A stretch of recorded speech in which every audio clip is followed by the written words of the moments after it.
We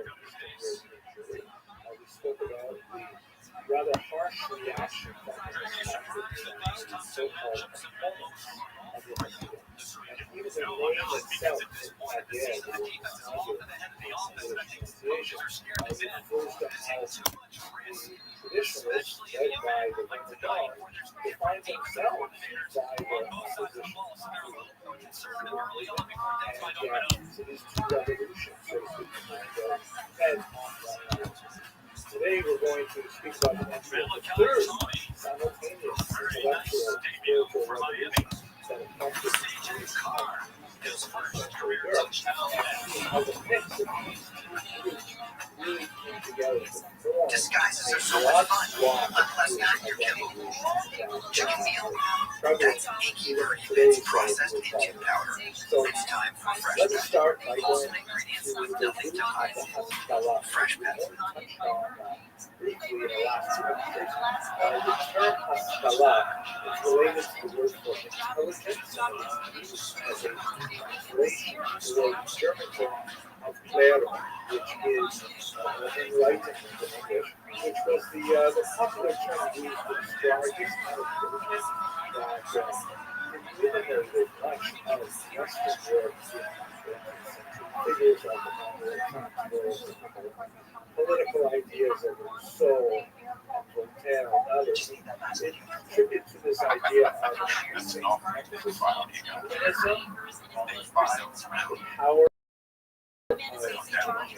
specifically man, because they had not quite made it to consider women in the same category as men, but nevertheless still strives forward in that regard.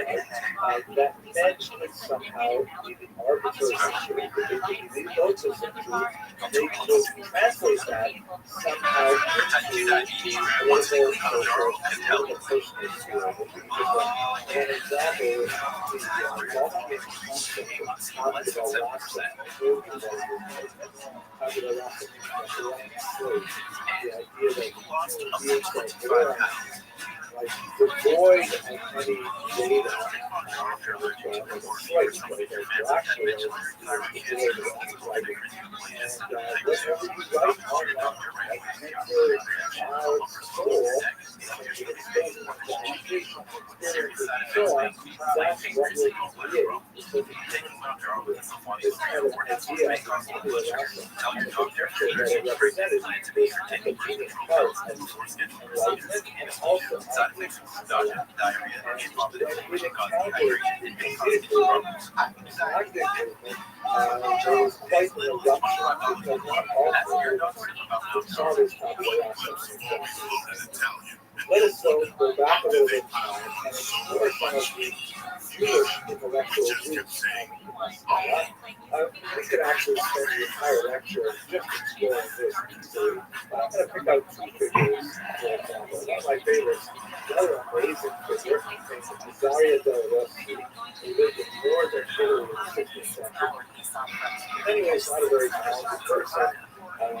He was essentially a student leader for the American publishing industry, a copyist, but it happened in 1570. There was a dramatic earthquake in Ferrara, and he fled with much of the Jewish community that lived actually in a lowland, very close to the river, and they were worried about their buildings collapsing.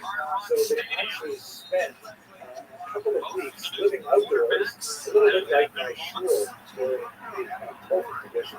They spent a couple of weeks living outdoors with the non-Jewish citizens of Ferrara in an unusual environment where all of a sudden, they're all in the same boat. They're worried about what will happen to their city if this really tectonic change. And Del Rossi struck up a friendship with some of the Christian monks who were out there at the time. And they were exchanging all kinds of ideas, and this led to kind of an antithesis to all the Christians and for Del Rossi. He ended up writing a very important book called Media Italian Enlightenment Eyes, and it took a different approach to the entire way that he appreciated the world. It was tremendously dramatic work because of two things. First of all, that Rossi really had a very wide open idea when it came to what science would tell us about television. And he did not have that kind of, instinctive rejection that we see in the church about, challenges to the Chimeric universe, Earth at the center and the sun revolving around. But there are a lot of things that we could get from science that would help us learn about the world. This specific conversation, by the way, was he wrote a study of Jewish history, starting from Tanakh and at some point, you know what time it is. If it's man, the second thing I was really talking about there, that's more important is that keep eyes on 10. Willing to engage in open dialogue. 4 catches for 59 and a TD. This was something that was as common as running a check out of round.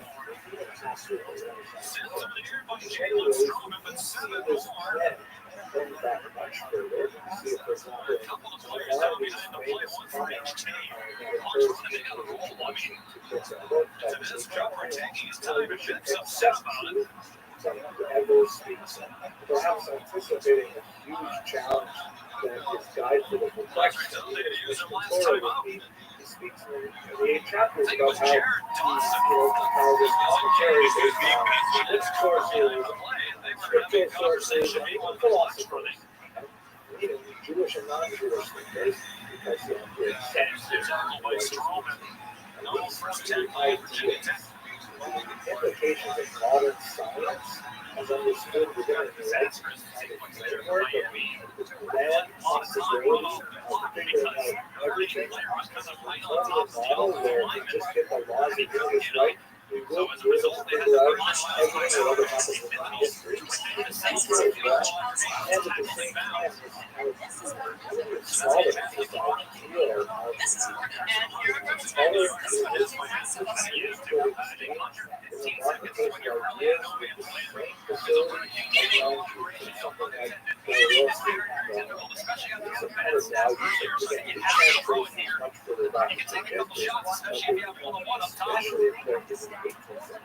Next 5 for his last 5 for 36 yards, 12 for 19 total. First lecture, and I personally have Under pressure of his base. We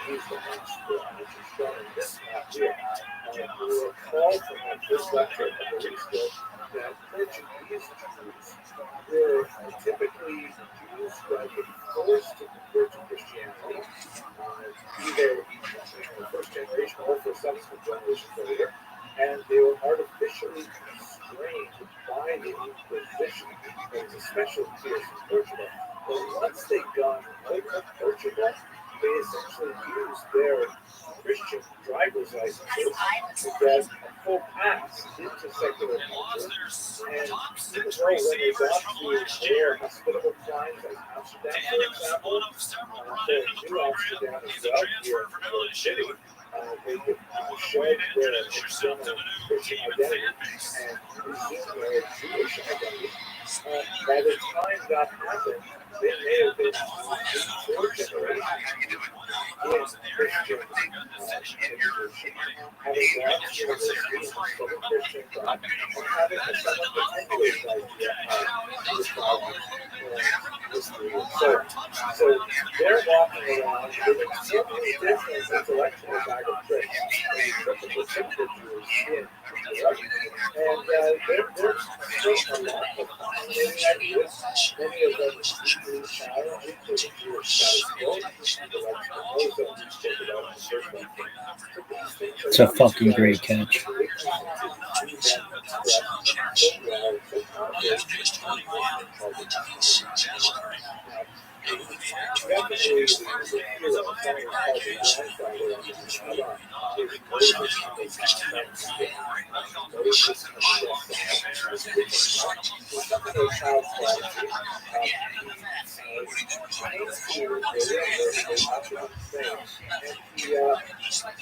Distinguished himself in so many areas of intellectual history. First and foremost, because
That was an amazing catch.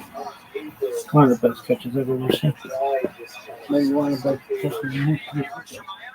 Articulation of both a Jewish and a Civic German identity through grandchildren, all of whom nevertheless, before his generation, his family was essentially an observant Jew who has died in the latest thought circulating in Western Europe at the time, and was essentially saying to German society, hey, you should think about how we treat this because we have tremendous potential to treat the society, and we can only really get there if, for example, you allow us to attend university,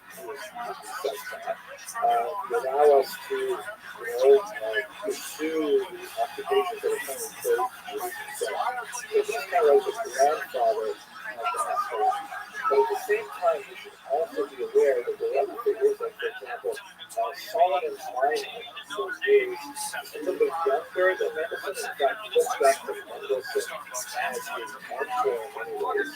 Solomon Lyman was a very talented philosopher, debated quite successfully with Emmanuel Kant, and he replicated a lot of the strengths that Mendelssohn had. However, unlike Mendelssohn, he certainly was not a Jewish. He took pride in it.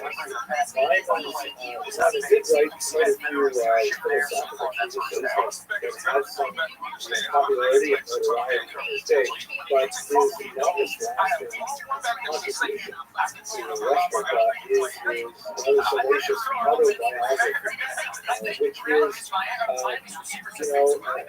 He was not the first in this genre, but he certainly one of the important. The so-called OGD genre, off-the-dare Lyman himself came from a Islamic background in Ethiopia. He was, like Nelson, a child prodigy, very learned in the Talmud, and he achieved great status for his impoverished family as rabbinic learning skills. Married off at the age of 11, which was not that common for especially talented youth at that age. Very unhappy marriage, especially unhappy relationship with his domineering mother-in-law. And so at age 13, ran away from home, abandoned his wife, in fact, did not give her a get for a decade. Also abandoned his child as well, David. We only meet him years later. So Solomon Lyman left Lithuania. Had actually a sort of detour to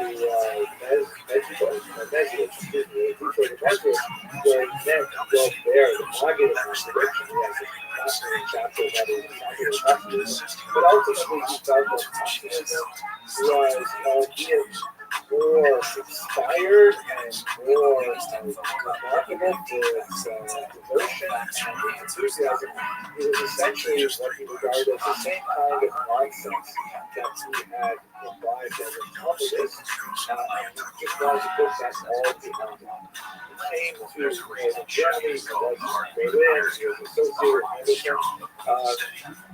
He got up to all kinds of trouble, visiting brothels, and so on, and his autobiography is very entertaining reading, but personally, I don't think of him as a very enlightened individual.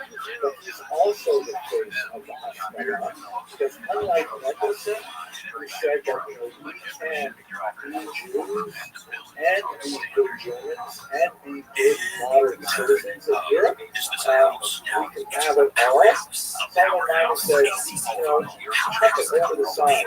There's so many of these books nowadays are series on Netflix, on Orthodox, things like that. It's a long tradition of Vera, where over the conflict wall is going to be literature, and that's the version of the Hashgadah. Those also active at the very same time. This will be especially significant when the movement begins to eat over the Hashgadah in Eastern Europe, just to give you a Western Europe, just to give you a sense of the kind of issues that they were facing. And the kind of solutions that they were looking for, right? Hashgadah was so significant in the late 18th century. There was a false burial scare that actually lasted for about half a century.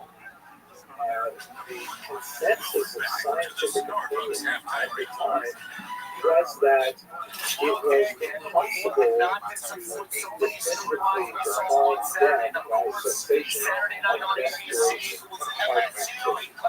And that, in fact, a person could stop breathing as far as 18th century device in order to measure, and the heartbeat would not be detected, but it would still be alive until they got some time later.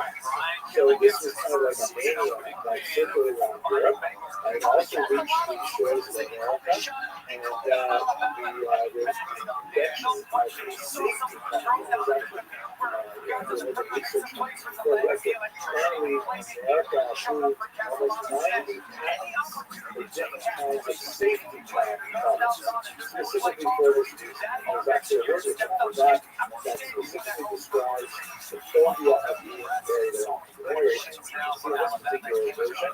The left is our dearly departed, who has been buried underground in his coffin, but then there's this structure that extends from the coffin up to the surface of the graveyard with this flag that looks a little bit like a mailbox flag. And on the right hand, you see in this picture, he's woken up from his coma-like trance. He's not actually dead, but he has been falsely buried, and so he operates this little witch that frees the flag and has it pop up in the air. Hopefully, so that people walking by the graveyard will see that flag flying in the air, and they'll have a chill when down in the sky, and then immediately will go to the shovels and rescue it and inspire a second time. There are also versions of this that have like cells and strings attached to it. There is a widely held belief, probably not true, but that the phrase saved by the bell refers to the ringing of such bells on safety buttons that saved by the bell probably comes from the boxes where you're at the end of the round and you're about to right, but the bell rings into the round, so it's basically that. At any rate, why is this relevant to that setup? So when Israel and Mexico shared ancient northern Germany heard about these things, he was quite disappointed, and he decided to go along and take this aggressive scientific position and say that in Germany, or in the region that he controlled, no one could be buried for 72 hours at a last after death was performed. So in other words, they would make sure, for sure, that the person was dead before they could bury him. And this was a tremendous which of course, inspired by the Jewish origins, argued for unexpected burial. Ideally, within the first 24 hours of death. All these ideas covered the race, desecration of the corpse, if it's left alone, if it begins to rot, God forbid, should be interred as soon as possible. So the rabbis were very upset about this issue, and they went to Moses Mendelssohn for a solution. They said, "You gotta help us out here because the Greek is going to enforce something on Jewish practice that is so different than what we've done for the last 18 years. We can't have it." So Mendelssohn took the same position. On the one hand, he argued to the secular authorities, the Greek and others, that the Jews should be allowed to maintain this traditional burial practices, that they have had no instances of false burials, this is a religious thing that they should be respected. But Jewish patriots said, why don't we do what he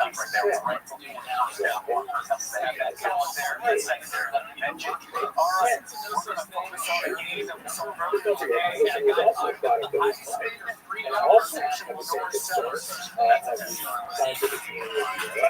And so privately with other rabbis, he said, you know what, I think we should talk to you. Now, lest you object to say, how could he, as an Orthodox Jew, propose such a radical change to Jewish burial practice? The truth is, he was really arguing that he was saying we should go back to a much earlier Jewish practice. It's not very well known, but in fact, in much of the Talmudic period and Mishnaic period, Jews did essentially practice a kind of a dual burial system, where the bodies would first be interred, and then after a period of time, typically a year, then the bones would actually be disinterred, and they would be brought to family crypts like this one in Italy. There are such crypts that exist in Sham, in Israel, and places in Israel and Italy. But we have these ancient catacombs that are clearly Jewish archaeology.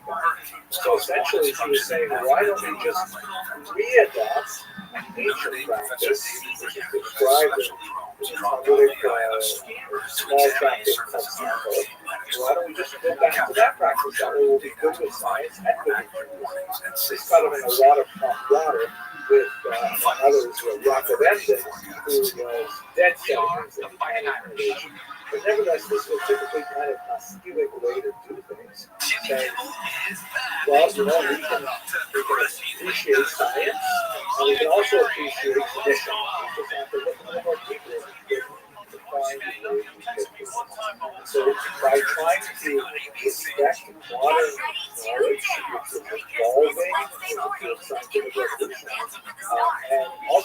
the Torah, but not necessarily respect the traditional sense of customary behavior, what we would call in Hebrew minhagim, things which are not necessarily rooted in scriptural commands or even the Talmud and Mishnah, but rather, customs that sort of like attach themselves by the work of Jewish choices over generations that would result in things like, modes of dress and beards and things like that that were, more regional kind of things.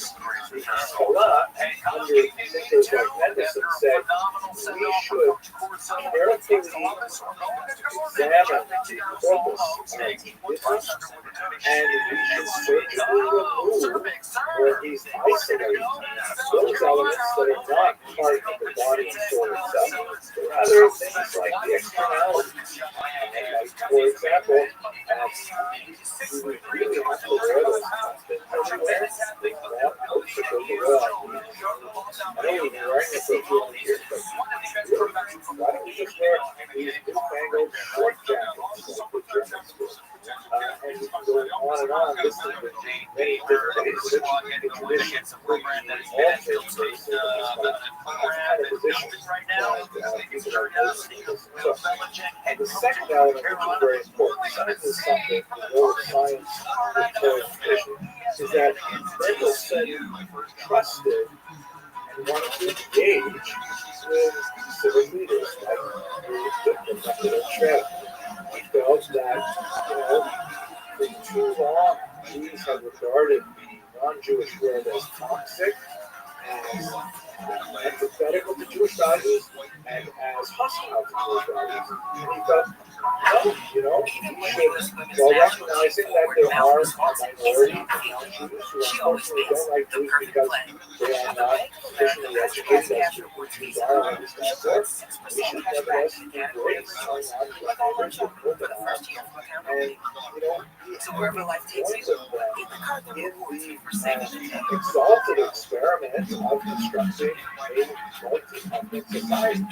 And so the idea of openness to German population in particular was a distinguishing feature of but remember, we've got a whole range. We had the Mendelssohn, who's kind of like the middle of the road in many ways. We had off the Dara Naiman, who was also in this camp. He was also saying, what are you even trying to do? Then we have people like Mendelssohn's, one of his blind students, here is David Friedlander, years of 1750 to 1834, and we realized that Mendelssohn's plan simply was not working. His idea of demonstrating the value of Jewish German society would naturally result in the convergence of emancipation and equal rights. And in reality, as much as the Jews tried desperately to show that they deserved emancipation, they included them as every time. And this drove the Jews to an almost ape-like, slavish imitation of German norms. For example, the reorganization of the synagogue layout to make it more church-like. And in fact, one movement in Germany argued that, hey, maybe one of the reasons why we're not messing with the Germans is because we observe the Sabbath on different days. So fine, let's move the Sabbath from Saturday to Sunday. It's an absurd argument, but nevertheless, it was debated and discussed very seriously. In fact, even adopted by the laity did not. Introduction of organs into the synagogue, all kinds of things which are definitely contradictory to Jewish law, but nevertheless, he's like bending over backwards in time to try and prove that he was willing appropriate partners in Rabbi Rothschild, for example, was other thought, and he argued for a so-called dry baptism. This was a proposal he put forward in 1799, realizing that, one of the only ways that Germany seemed willing to accept Jews as well in society is if they would birth. You see this over and over again with, figures like Gustav Mahler, the Moser, or Karl Marx's parents, who baptized Heinrich Heine, the poet, but the only way they can really get university positions, get reasonable jobs, get published in certain places, and so on, is if they formally adopted Christianity, specifically Lutheranism. So Friedman just said, you know what? Okay, how about this? And he actually wrote an open letter saying, how about all of us Jews convert to Lutheranism? We just want to do it on our own terms. We don't really want to believe that Jesus is our Savior, but we will pro forma say, yeah, sure. This is why it's a so-called flyback or water of course it didn't work out. But you see the extent of the desire for the Haskalah to get that elusive German citizenship, that they would do anything for it, and Haskalah was like stretched out way beyond anything that Henderson himself would have done. And just to put this in context, this is the audience that there were, genuine Orthodox figures who found a way to kind of thread this needle. One of the most famous is Paul Hirsch, who in the middle of the 19th century articulated a very controversial strategy, which indicated that one of the things that was necessary was a cleavage of the Jewish population.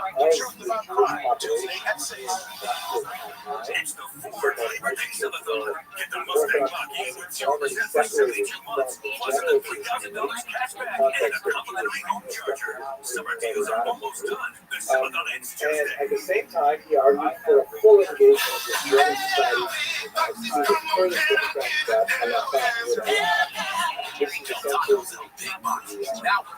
essential genesis of what would later be called modern Orthodoxy. A lot of things happen in the 19th century, but the idea of trying to find a safe middle ground between upright assimilation and obscurantist insular Judaism that doesn't recognize the value of science, God, or civilization. That's sort of where it's trying just $2.49 a month. Focus and in case you think he wasn't religious, this photo was often circulated. When you do your grocery shopping at Smart & Final, you'll find low prices every day and savings in every aisle. Get everything from Labor Day and more. That's what's going on at Smart & Final. Where else? Masculine, the adherence of the Haskalah, who are trying very hard to achieve some political goals, and they are willing, along the spectrum, they're willing to go so far as to have a kind of a conversion to get that together. Athleticism. Eastern Europe, on the other hand, goes different. One of the most important ways in which it's really different is that they were populated by Jews. Russia proper is Russia or the expansion of was actually closed to Jews from the 15th century onwards, but the expanded right around this time, the 18th century, she actually ended up inheriting a massive population, which she promptly sequestered in a region called Al Settlement. Basically extended from halfway through Latvia all the way down to the Black Sea, encompassing the southern half of Latvia, Lithuania, Belarus, a big chunk of Poland, Ukraine, Western Ukraine in particular, and these are all the region of the Taylor Settlement. There's a massive Jewish population that far outpaced both the absolute numbers of Jews and also the concentration. These were heavily concentrated in medium-sized villages all the way up to the cities in Europe. As you can see, the black dots in the cities with over 50% Jewish population. There's a little bit less so at the time that we were discussing, because there was a usual population that was especially affected over the course of the 19th century. But nevertheless, you get a sense of the difference in scale plays in the first half that went for 20 yards or more. They were the 2 touchdown passes. Also, we should understand 28 to Malachi Tony and the 20-yard acrobatics. the way that was Germany was regarded by Jews as kind of like Just about to say, country in the world. for an opening game, it That was had the very well just played. science, There was only one the penalty most in the first sophisticated half. poets. Now They there's had 2 both against the Miami. most wonderful composers Not based on great there to start the second half. You're all jacked up, all fired up, score a touchdown at the half. so excited for Germany. A little slow to start getting out of the huddle there to start this Not third quarter. Only one turnover in the first half by second Malachi ago, Fields. Russia proper was Notre actually Dame close to lost someone his first touch as a fighting Irish player. Defense got rid of him for a bad snap on the field goal especially try. wealthy. That runs back across the original line of scrimmage. Here's a look at Otherwise, first the vast 20 majority minutes of of the these game. Two live very among decisive these runs. large Launches non-populations excellent that are sides part down of the the field. football. Playing the Poles, Slides to his left, keeps his eyes downfield, goes a perfect Their hole. touches, especially their literary Touchdown, and then another great really run by Priori inside. He's got the double touch. just the rest of the social standing at the beginning of Rush, great Russian literature, because that was happening towards the end of the war. So it was just not exactly to this real desire to assimilate to Russian culture, which is quite different from Obvious passing situation. furthermore, Raymond talked in the first half about living in how this do we make huge Carson back more block of uncomfortable. We territory can that do they that were by settling balancing has massive protection and making sure he redirects where he needs to go. Let's see if Chris Adams decides to allow these guys to run in their ear. There's a difference. actually evolved Carson eventually back there today into said Georgia, he was not allowed to do much of the and line of maybe scrimmage. kind of Maybe like check out a one run to a different run. there's There's much more flexibility here. And he's got a target for another first down. Eastern Europe Elijah intended Lofton, the tight to end. move away from the Southernization He was a and backup move last into a year after 8 culturation. catches as a grab here for 15 yards and a first down. And look at the eyes. What does that tell you? Zone coverage. Does Carson Beck do a great job of diagnosing it and making it great? British literature, Receivers, you know, it's man, but when they're on the culture of quarterback, its you got own zone. translates There to was a perfect ball to his tight end for the conversion. Zionism, the great political experiment of the Jews that was heavily And 7 related for his last 7. Getting back to the end of the first half. Georgia completed 72% of his passes in the second season. These are things that happen because Jews are such great numbers. Not especially attractive to Russian culture. Linguistically, they either double down on British, Miami tried to take a shot downfield. Notre Dame does a they great job generally of do covering not up say, those hey, big let's plays. all speak to Potential downfield. Checks it down. Now you got a little bit different in Poland, so there's a much stronger level of Polish-Jewish synthesis than you have with, say, Shannon Dawson, Jewish Ukrainian, Jewish Ukrainian, but nothing like the German Jewish synthesis like Carson Beck hit it off immediately. So as these ideas of the masculine start seeping over into Eastern Europe, Eastern Europeans, even those who are inclined to these ideas, they're not deeply impressed. They know it's not like that. But they internalize it. Pretty good job there by number 1, JoJo Trader, For getting up example, inside Joseph on Pearl, acting as a fullback. one of the important of the era, so that would be a very important thing. And you can see right away he's going to very large in fact. But he embodies this view saying, okay, there's a lot of great things going on in Western Europe with science and maybe they'll get emancipated and things like that. What's the out of what's going on in Eastern Europe? Dawson's personality, Shannon was a pretty chill guy. And They they are just the worst. It's not you just, can just you tell know, okay, Carson well, this is is playing so romantic, comfortable. so on, He's but happy in this offense. I at think he least can they're take a shot on rational. second short. At least they, have a logical system and they're safer and they're textural and all of these things. Fletcher's first down. See that Carson Beck got they here. are drinking, they're dancing, they're singing, they're practicing all kinds of behaviors. They're not using all of those things that we started to discuss last week. They're really for their thing about Hasidism. And so you took a unusual act, totally false After developing those relationships, working on the chemistry without being able to throw was massive. So when he got to throw in the summer, just 300 balls a week was on the pitch count. He had already developed such trust and rapport. He hosted a Super Bowl party for the amazing job this spring, really making sure his teammates came first. read as if it were an actual Hasidic book, but when you read it, you would say, oh my gosh, this Hasidic ironically, the people are really preserving a lot of what's really interesting Hasidic ideas. You'll be not so much left is one of those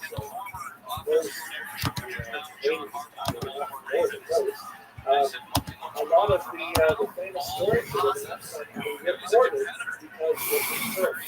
because strangely enough, did a service for Hasidism by opposing. And the thing is, people like Joseph Hill, even though he was a dedicated educator, made this contribution to general education in Western Ukraine. Nevertheless, simply did not put any serious traction with his opposition to Hasidism, especially through this strange device of writing parodies. But you see how the Hasilah here, especially in the figure of Joseph Hill, tries to erode support for Hasidism, but it is a genuinely popular thought movement that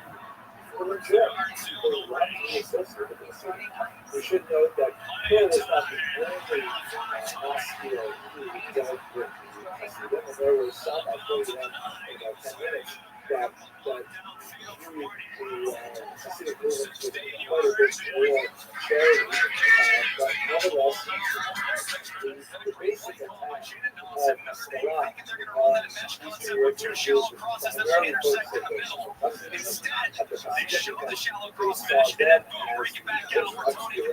as the most the most diametrically opposed to the values of Hasilah, but there is still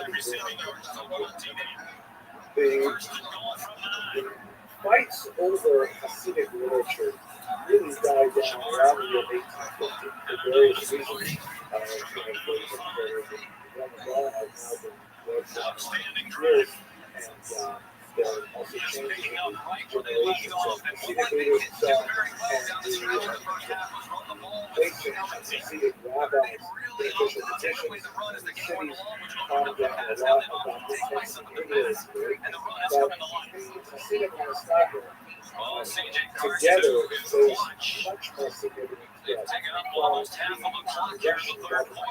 And so another element of the Hasidic attack on the traditionalist lifestyle in Eastern Europe was specifically to the government. And this, in many ways, poisons relations.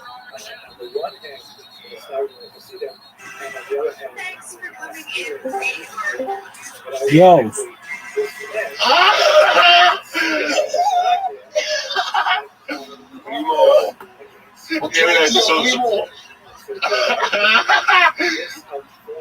How are you?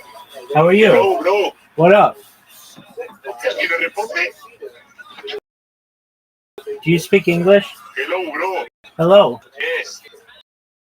Hello. How'd you find out about me? How did about me? I find out YouTube. Oh, very cool.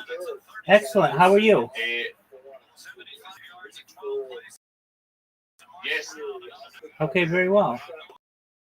How are you? YouTube. I gotcha. I know. I get it. YouTube.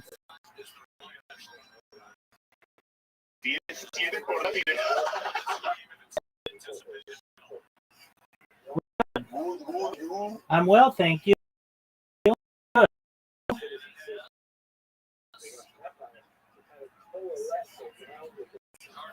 Well, Tiene un pene increíble.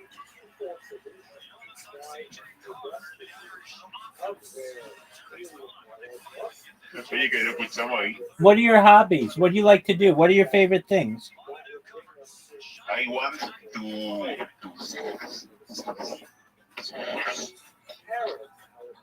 All right. I mean, calm down. That's fine. Don't we all? Yeah, dog. I know what that means. I get you. Y me recordaría el gordo en su culo.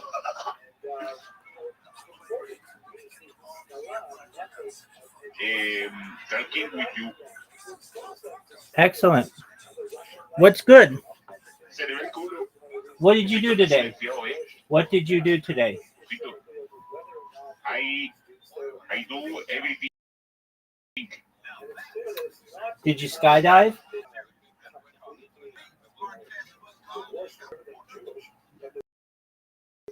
Oh, Did you play baseball?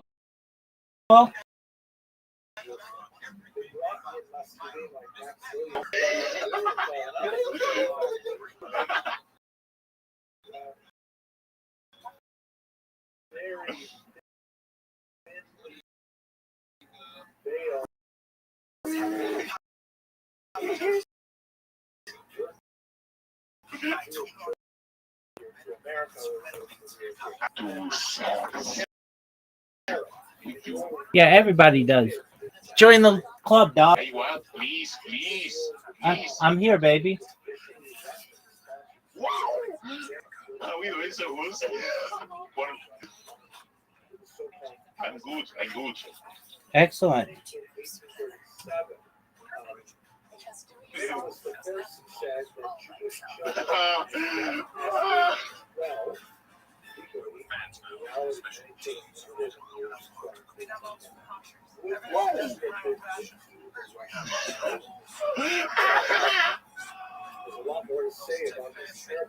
Rabbi, Yo, pimp. Rabbi, Yo. Rabbi, Hi. Rabbi. What? No puedes repetir lo mismo todo el rato. Dog, Parece que no repite del que también. dog, no one knows what you're talking about. Rabbi, Yo, big dog.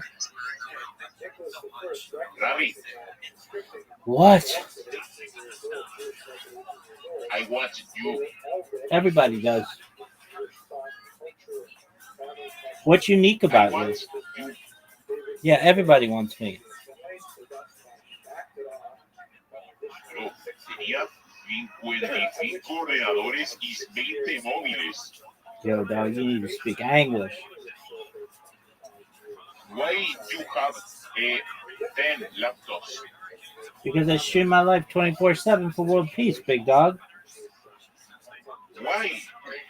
Because I stream my life 24 hours a day for world peace, dog.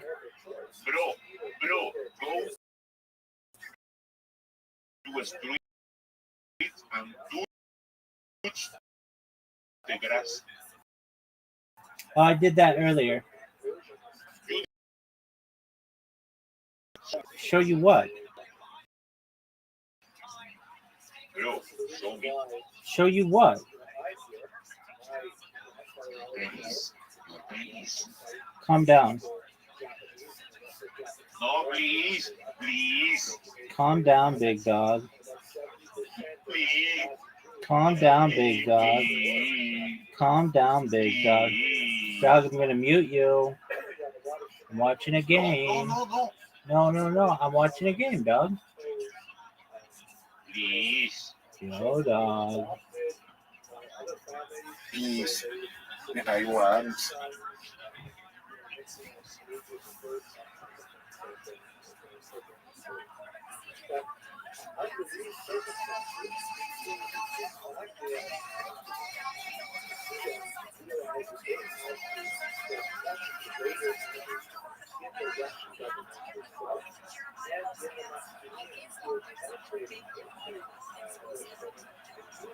their position to try to, in their own way, or their own prescribed way, to enlighten the Jews and using state power to do so.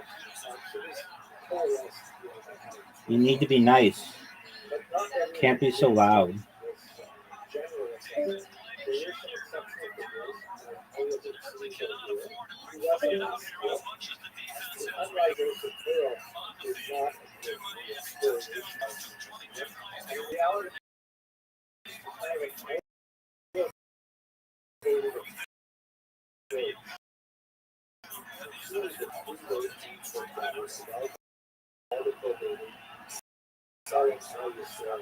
she writes, God saw that there were three shepherds gathered around the Satan told us to purify the Talmud, to oversee its diligence, the martial devotion,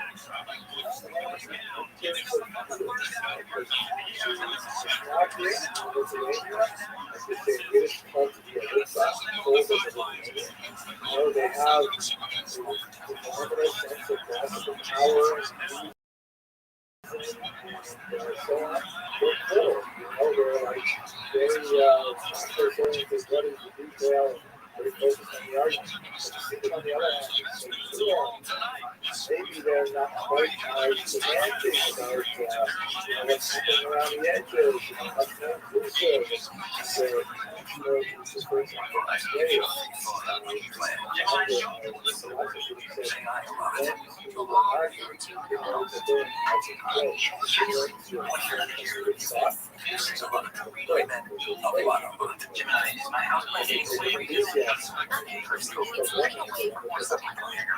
and finally, the great sage of our people, Moses, ben Menachem,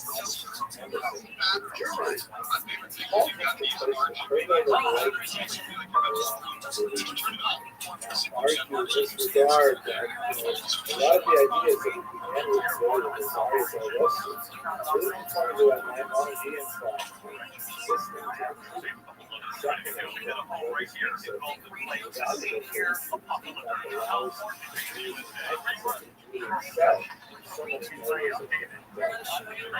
I have to conclude with Shalom Israel because I identify very much with this idea of different magnetic polarities that affect the Jewish people. Alternating between austere religious text-based divine enthusiasm and religious ecstasy. Open-minded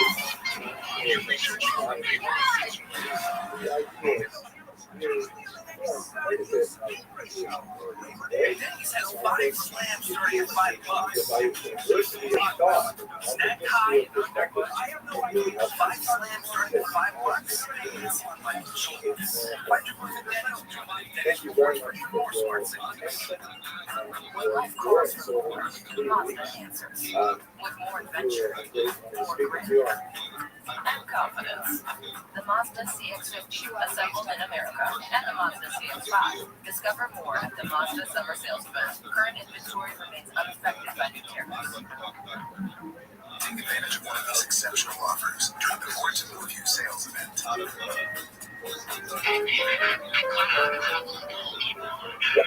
One of the things that I find so exciting about early Jewish particularly in 6th and 7th and 8th centuries, is the fact that there's a place that you go in, people from very diverse backgrounds, surprisingly diverse backgrounds, and they came together to produce something. Artifacts that later went on very one of those documents is the Amsterdam Agata of 1695. In particular, the copper engravings that really set the signal for many more centuries, right up to and including Maxwell Agata. That is very clear.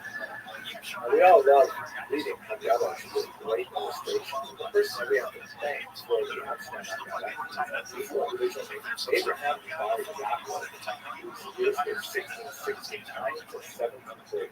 He was born in Germany, probably in Instead of Ohio. starting from the 30, What they little we begin know at the about his 15. background, what he was actually a Harvard Jesuit. Stick He with was Marty originally Brown. a Christian pastor, a Protestant pastor, and moved to Amsterdam at the age of 26, and that's where he converted and began to, use his talents as an engraver, and presumably as a pastor because he has great familiarity with illustrated Bibles and circulation at the time, and he brought those talents together. Marcus Freeman's group was worried about effective We know just a quarterbacking handful and of the facts man about stopping him. the run. They got to Yo, solidify dog. About his first wife, perhaps that was pass to his CJ his Daniels. second wife, however, was Deborah, who was a very famous family of printers. Her husband was actually employed by her brother, Solomon Ben Joseph, who published the 17th reprint of the second half of and it was Abraham Bar Aramaic, then Yaakov. Normally, the convert Yaakov Bar Abraham, there's no question about it because the Greek itself elsewhere has Mishpachat Abraham, who is from the family.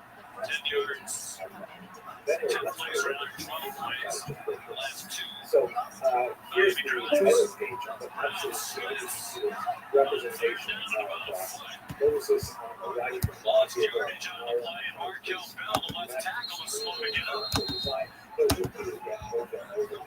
And upper engraving was a technological upgrade from previous gorgeous rendition of Really did a great job on the right side of that defensive line. They knew where it was going. That ball was going to the right hand side behind the All-Americans. They stop it immediately. And real quick, get back to the left. Over the left leg. Not the daughter of Pharaoh Tackle did a himself, huge stand for the Irish. reaches out to receive Moses, and then on the left side of the foreground, you see apparently the maid sort of presenting the baby Moses to the daughter of Pharaoh herself, who served as a big fascinating, very detailed religious illustration. Imagine you're sitting around the table, it could be his image might appeal to his young daughters in the family, perhaps with the talents definitely designed for the young boys in the family, with dramatic image of Moses beating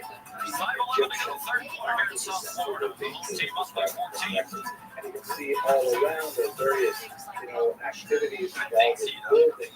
People around says the described as the slave cities that really gorgeous detailed illustration, very rapid. It's also famous for being site very urban. You can see it's laid out east to west here, colorized. But I think what is most fascinating about this is in this type of era, the whole idea of plagiarism was not very well defined. So here, there's a classic image from the Haggadah that shows the pictures of the four sons. Right on the right, the wise son, and then second from the right is the wicked son, and the third from the right is the simple son, and then at the very left is the one who does not know how to ask. You see, they're actually different size as well. But if you look a little more deeply, you see that actually these four sons were clearly taken from early models.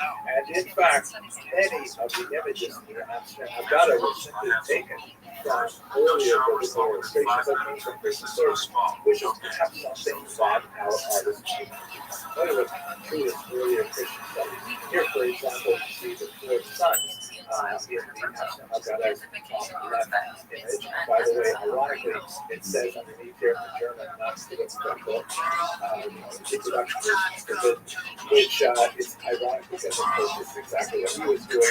But this is also from 1931, so this is already well in public domain. But anyway, three of the four sons are simply fixed in mirror images from entirely different illustrations drawn from the text biblical of Matthäus, Mary, and Alfonso, mid-17th century of the Bible with illustrations. So you can see, for example, the wise son is actually a picture of Hannibal, who's up in right? The Russia, the wicked son, is actually a Roman soldier, bottom right, in battle. And on the left, the single son is ironically based on the model of the prophet Samuel, on the left, and then it's just flipped as well, and had this attitude.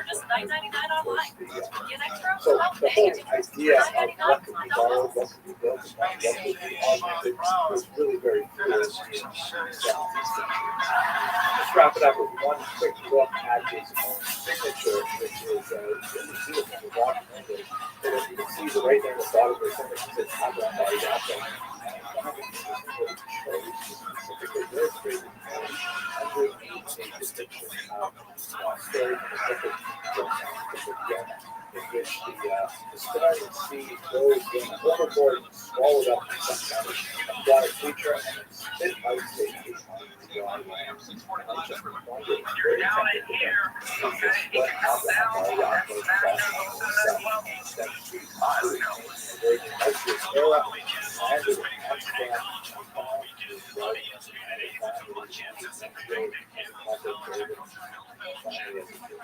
it's fascinating. Video to have a chance to explore together this fall in places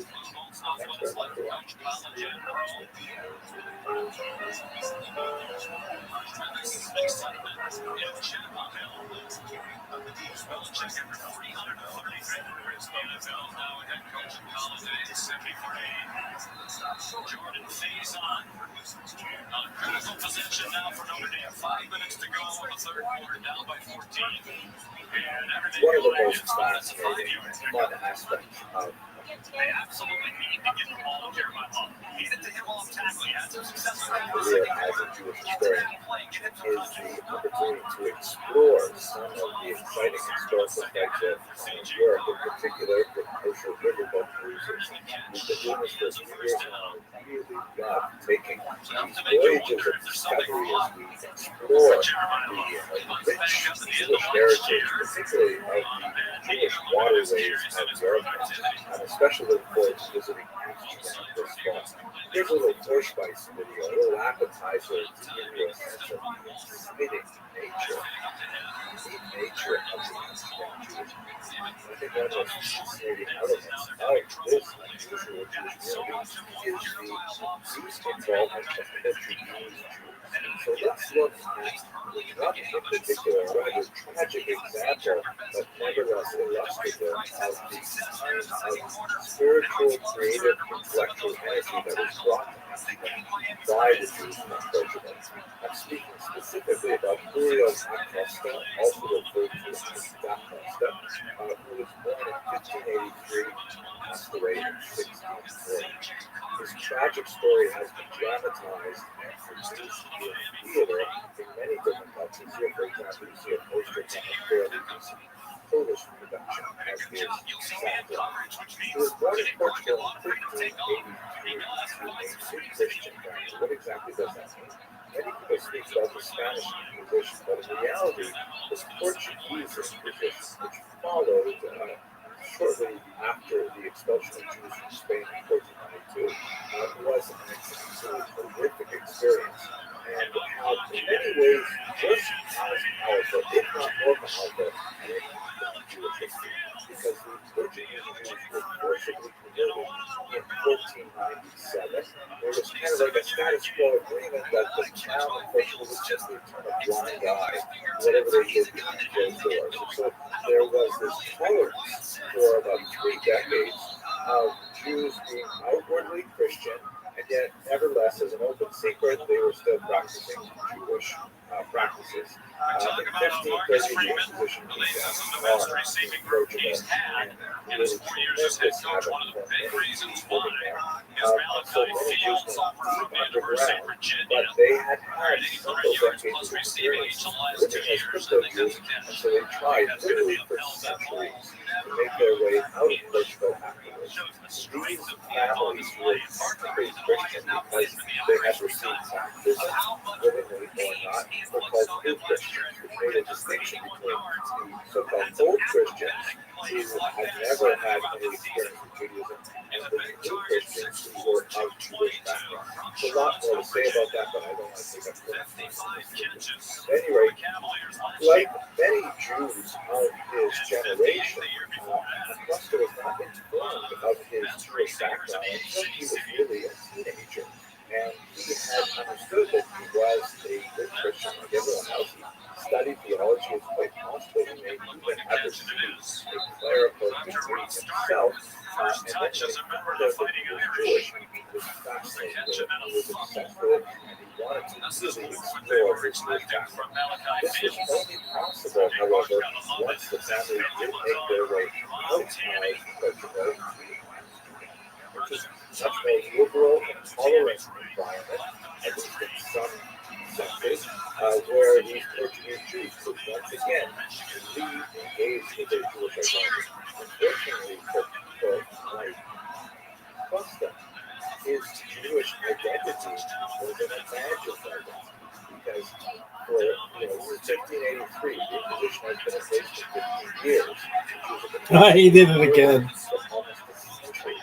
His real contact with Jewish teachings is highly limited. Almost everything he's learning about Judaism is from Christian sources reflecting upon Judaism and him trying to decode them to understand what Judaism must really be like after you take away the Christian focus. He came to Amsterdam in 1614 to spend a little bit of time after that in Hamburg. He was circumcised and formally converted, but he found himself in conflict with the Hamburg community in 1618. And the crux of the problem was that he did not believe that Jews were living up to the ideal that he had set for them. Imagine the kind of environment he must have been active in. He was an intellectual, brilliant individual, very well read, and he's coming to adopt this new Jewish identity after almost a century of persecution. And he finds that Jews are people too, and Jews are not necessarily behaving at the standards which he expected of them after reading the Hebrew Bible, hoping to find models of human behavior in the patriarchs and matriarchs, David and Solomon. As he's around them, they are regular people who are going about as Jews. Occasionally, perhaps not speaking well of each other, perhaps not necessarily treating each other appropriately in business and so on. He is angry about this. He ends up getting into conflict with the three that in an attempt to try and quell his anger and his public expectations, he is excommunicated. There's a lot more to say about what exactly is excommunication in Jewish context. It essentially means a form of ostracism, and there are different levels of it, as we shall see. So, he was first excommunicated in 1618. He goes back and he lives in Amsterdam, and the excommunication is lifted. But he doesn't stop. He's still so bothered by the fact that, how is it possible that Jews do not behave to the standards that he expects we should adopt? It's possible that Rio Costa suffered from some level of mental illness. I'll get to the end of the story, perhaps we'll see why this is especially poignant. But nevertheless, he ended up publishing a book, The Examination of Pharisaic Traditions, which was in many ways an attack on exactly the problem that we're describing here.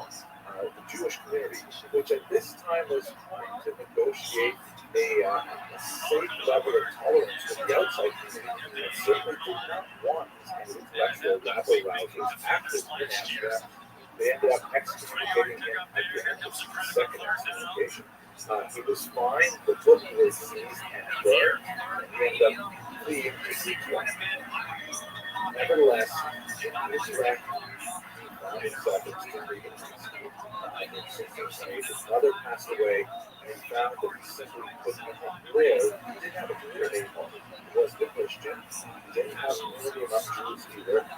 So he moved back to Amsterdam, hoping to absorb himself into the Jewish community again. And he said, I'm going to set aside all of my intellectual, spiritual disagreements with the community. And he said later on, very sad phrase, he says, I shall become great among apes. a very derogatory statement in the sense that he wanted to fit in with the Jews, even though he felt that it really wasn't working.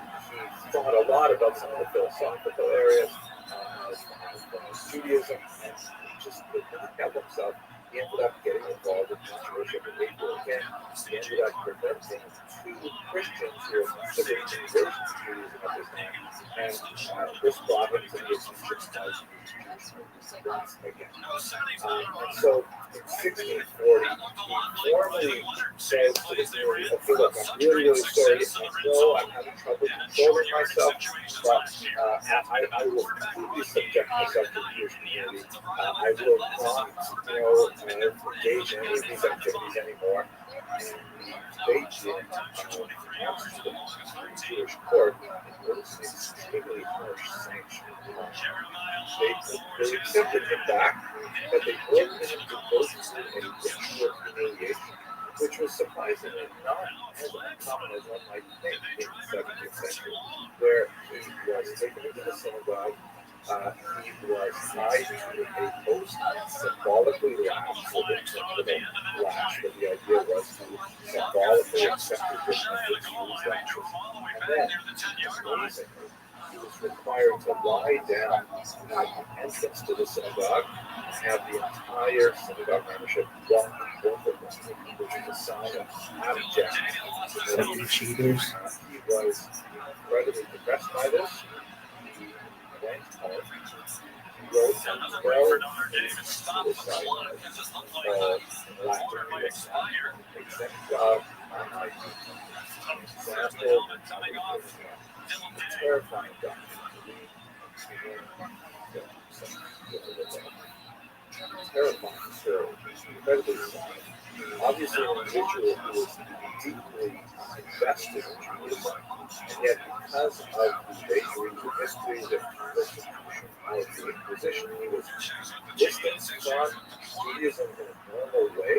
He had no Jewish community, and he developed this special idea that Judaism must be never able to really, make sense of the difference between Judaism and regular Jews, and he ended up taking something.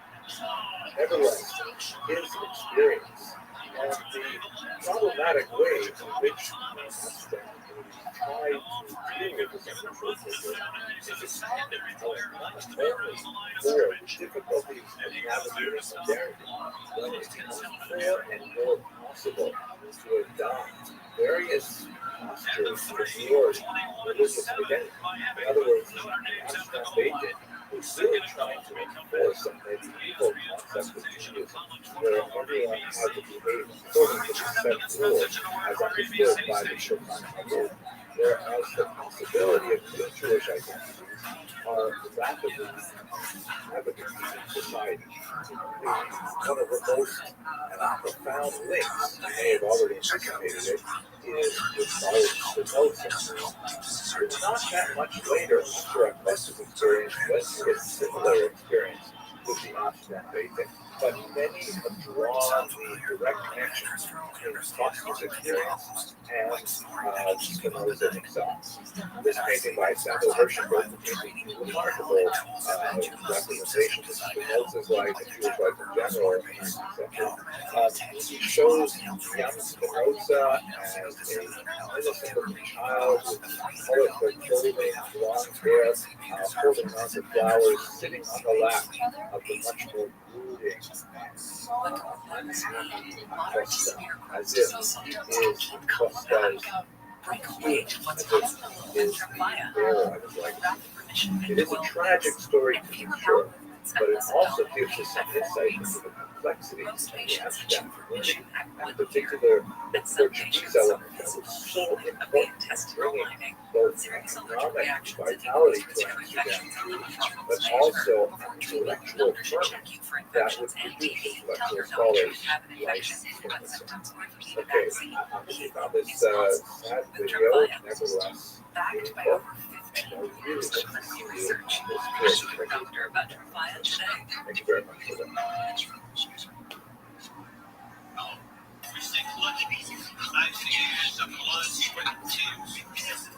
Iconic moments don't just happen. Let me see. This thousands of hours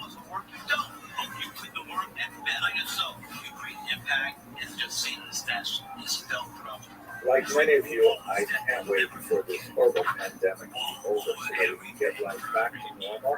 And I'm especially looking forward to traveling once again with Kosher River Cruises, where we're going to be touring Amsterdam in the late summer and two other trips coming up after that. One fascinating little incident associated with the cruise in Amsterdam is a remarkable moment that occurred to an exceptional individual named Menashe ben Israel. Menashe ben Israel, a very important person who was not the chief rabbi actually of Amsterdam, but a very prominent rabbi, and his association with the 10 lost tribes of Israel. A little background on Rabbi Menashe ben Israel first. He was actually from a converso family, like many of the Jews of the 16th century. His family had moved to Portugal, and the more liberal environment in Amsterdam made it possible for many of the Jews who had been living as crypto Jews to make their way out of Portugal and then reclaim their Jewish identities when they made their way to Amsterdam. He was actually born properly in Lisbon to a crypto-Jewish family. He was actually baptized under the name Manuel Diasoero. The Inquisition accused Rabbi Menashe's father of practicing Judaism secretly and very narrowly escaped being burnt alive in an auto da fe. And so the family escaped from Portugal and made their way to Amsterdam, where they reclaimed their Jewish identities. Young Manuel was given the name Menashe. His brother was given the name Ephraim. Those are two children of Joseph that are in the Jewish tradition known to have gotten along famously despite the fact that they were brothers. And this is one of the reasons why Jewish parents bless their children in the name of Menashe and Ephraim, hoping that they all get along. And he became a child prodigy. He was actually extremely talented, not only in Judaic studies, but also he had a very kind of a broad-minded approach to things. He studied widely and communicated in multiple languages with people of many faiths. He was very ecumenical in his outlook and really established a continental presence for his intellect. He was not especially wealthy. He made his living really barely as a writer, and especially as a publisher. This was a booming industry in Amsterdam in particular. The specific incident of the 10 tribes occurred in 1644 when Antonio Montesinos, who was also one of these Portuguese conversos, who was living under a Christian identity and traveling the world. And he made his way to Eastern Ecuador when, the story he tells is absolutely fantastic. He is guided by an indigenous guide to a population that lives across an impassable river. But when he encounters them on the other side of the river, they address him in Hebrew. They recite the Shema prayer in Hebrew. He reveals himself as a Jew. He proclaims that his parents are Abraham, Isaac, and Jacob. He meets with the people on the other side of the river frequently, although he is never able to actually cross that river. He nevertheless sees them, speaks them across the way, and they are apparently indigenous Ecuadorian peoples who are claimed to be of Jewish origin from the tribe of Luba. Our Arabian person is from the tribe of Levi. Now, Aaron thinks this is absolutely fantastic. So then he travels back to Amsterdam and he relates his story there. Menashe ben Israel was present at the time that he related the story. He actually transcribed it, and although he doesn't publish it, the story begins to circulate and slowly gains the attention.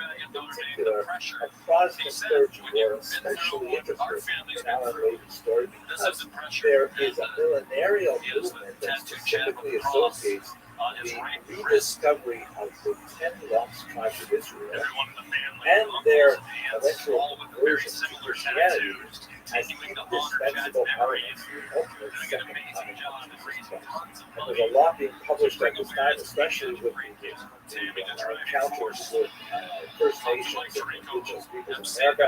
Here's one copy of a publication that appeared just around this time by Thomas Turgot, Jews in America, or Probabilities that Americans are of that race, meaning the indigenous peoples, the First Nations, the Native Americans are in fact Jews. descended from the 10 tribes. Look at the second paragraph there. With the removal of some contrary restraints and earnest desires for effectual endeavors to make them Christian. That's the kind of like the larger religious project of the Protestant clergy. And so they've been tracking down the story and it's been talking to the Nation of Israel. This is also recalled around the time of Shabtai Tzvi. There's a lot of messianic fervor going on the continent, in England, and also among Jews too at the time. Nashville in Israel begins to get caught up and begins to think more deeply about the story of these Jews discovered in Ecuador. And although he obviously doesn't buy into the Christian end story, he does begin to write about it. He writes a book called Sefer Mikveh Yisrael, the book of the Hope of Israel. This particular publication, which was issued a couple hundred years later in Lemberg, or modern-day Review, the subtitle is Al Davar Aser Nashvatim V'Chasmon Mishkan, on the matter of the 10 tribes and the place that they live in. He also issues this in Spanish here. You can see Esperanza de Israel, the Hope of Israel, and of course in English. There it is, the Hope of Israel. There's a famous illustration of Israel's son. This is a fascinating story about how he got involved in this, and he became quite a bit more famous as a result of his promotion of the story that in fact these people in Ecuador may be part of the last 10 tribes. As it happens, it's highly unlikely that they are the lost tribes. Who were those lost tribes? You recall in the late 8th century, the Jewish people in Israel were divided into two monarchies. The southern one was called Judah, the northern one was called Israel, and as a result of foreign invasions, a large proportion of the population of the northern kingdom of Israel was transported to these three areas, as far as we can tell from the biblical text during this map. A couple hundred years later, then Judah would also be attacked, and a large population of its population Don't start. to Babylon, specifically at the waste of the Tigris and Euphrates rivers. Here's a map of what these regions would look like today. So the inhabitants of the northern kingdom of Israel were sent off to, let's say, western Syria and the Kurdistan region, and then out into Iran, Iraq region. They're very rough estimates, but there is some archaeological evidence that suggests that these actually were there. There's some ostracot, for example, a piece of clay that recorded the Aramaic inscription that clearly bears Jewish references. There are Jewish names found in some of the local records and so on, beyond the scope of our discussion. There's also been some fascinating finds, although subject to some dispute by many archaeologists, but these particular strange devices are often found in regions of Jewish settlement, and they have found some of these dating back to the ancient David Common. So it's quite possible that Jews were found. Well, so that's kind of like the end of the story with Menashe ben Israel with regards to the 10 tribes. But it is fascinating because definitely developed his messianic thinking and the association with the idea of the Jews spreading out to all the corners of the earth. You could say Haaretz. And one space where he actually had quite an impact is in England. Because at this time, Jews were formerly not allowed to live in England, and the Menashe ben Israel had a dramatic impact on Oliver Cromwell in particular with regards to the possibility of readmitting Jews. They had been expelled in 1290, and this was part of the unfolding of the Messianic era as Menashe ben Israel saw it. And that's just a very quick glimpse at some of the intellectual and spiritual and political movement that were going on in Amsterdam. If you are able to travel, hopefully we'll all be able to travel after this pandemic is over. Please join me with Coastal River Cruises as we have a look at a lot of the amazing sites of Jewish Amsterdam and the Netherlands late this summer. I hope I'll be able to see you on the cruise. Thanks very much for watching. It's the Sleep Number biggest sale of the year. All beds now on sale. So you can take home our coolest deal. Up to 50% off our limited edition smart bed, plus free premium delivery when you add an adjustable base. Only at Sleep Number. Here's hoping that the conditions will improve significantly over the next few months, so that we'll be able to get back to traveling. I'm especially looking forward to visiting Amsterdam in the late summer with Future River Cruises. Amsterdam is such a fascinating city to visit. And let's just take a few minutes right now to talk about one of the figures who appeared in Amsterdam in the 18th century, the incredible Rabbi Rothschild. I think one of the most amazing things about the connection between Amsterdam and the Ramchal, as he was known to the Amsterdam is that Amsterdam was a city of refuge for many local Jews, not only as we saw in previous videos, some of the Portuguese conversos who were forced to accept Christianity and then wanted to return to their own Jewish identities and could not do so in the Iberian Peninsula. They had to find a safer location. Amsterdam was one of those locations, and seen in particular with Rabbi Rothschild. So first of all, who was Rabbi Rothschild? He was a child prodigy and genius who wrote quite stellar works of Jewish literature that made a phenomenal impression on many different sections of Jewish intellectual life in the 18th century. Perhaps he is most well known for a book called Silas Yisharim, The Path of the Just, which was regarded as an absolutely incredible sort of self-guide and ethical guide and masterful statement of Jewish morality and the way in which it can be applied to an individual in a personal program of development. I myself enjoy it tremendously. I've studied it many times, and every time I make my way through it, I feel something about the growth in my own personality and the desire to read it yet again.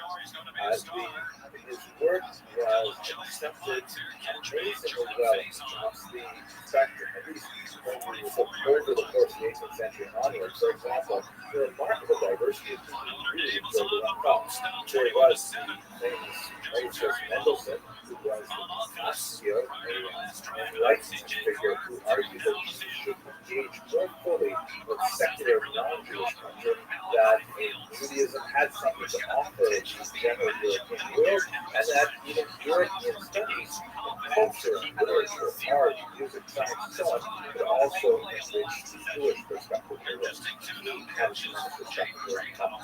Also, in the world of literature, the famous professor at the University, Joseph Glasner, argued that the Ramchal was actually the first modern Hebrew writer that was actually producing works of fiction. In fact, he was a playwright in modern Hebrew, and all modern Hebrew literature stems from this thinking.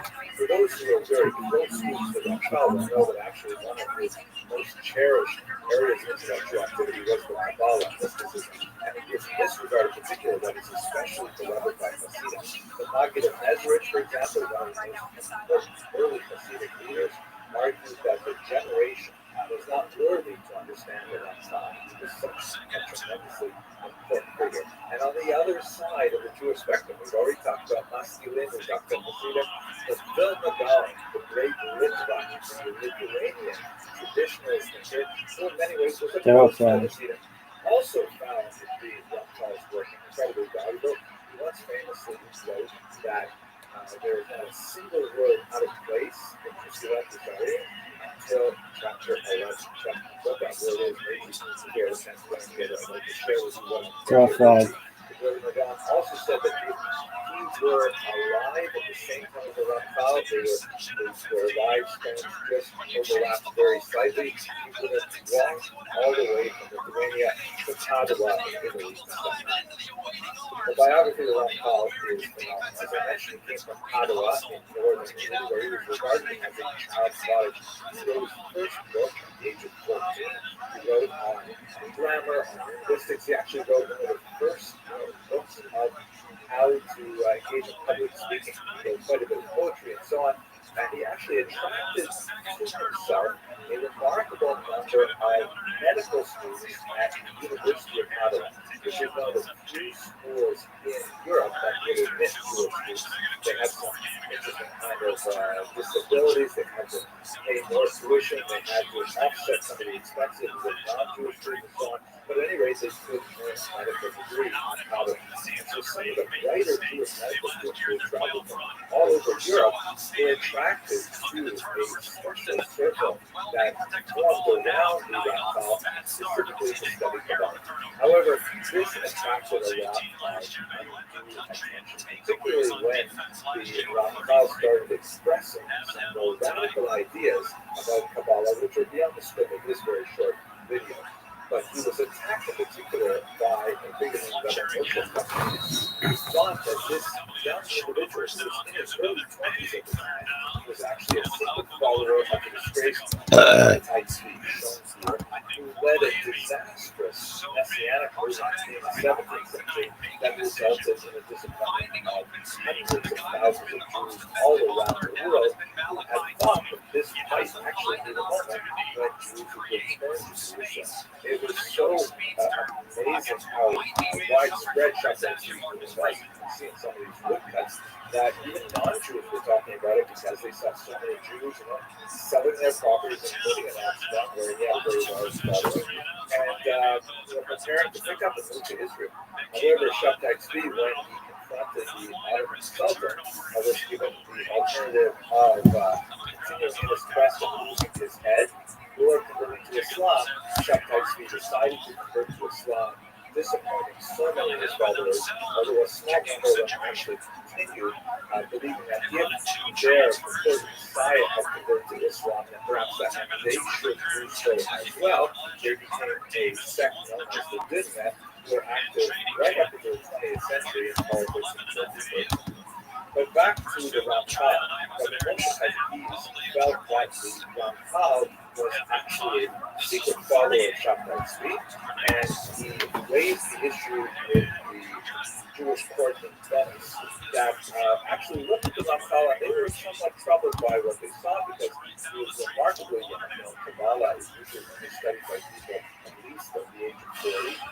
He was still unmarried, and in fact, he did not grow a beard, which was one of the things that bothered them. So they insisted on interviewing him, and they made him promise that he would restrict his Kabbalistic teachings.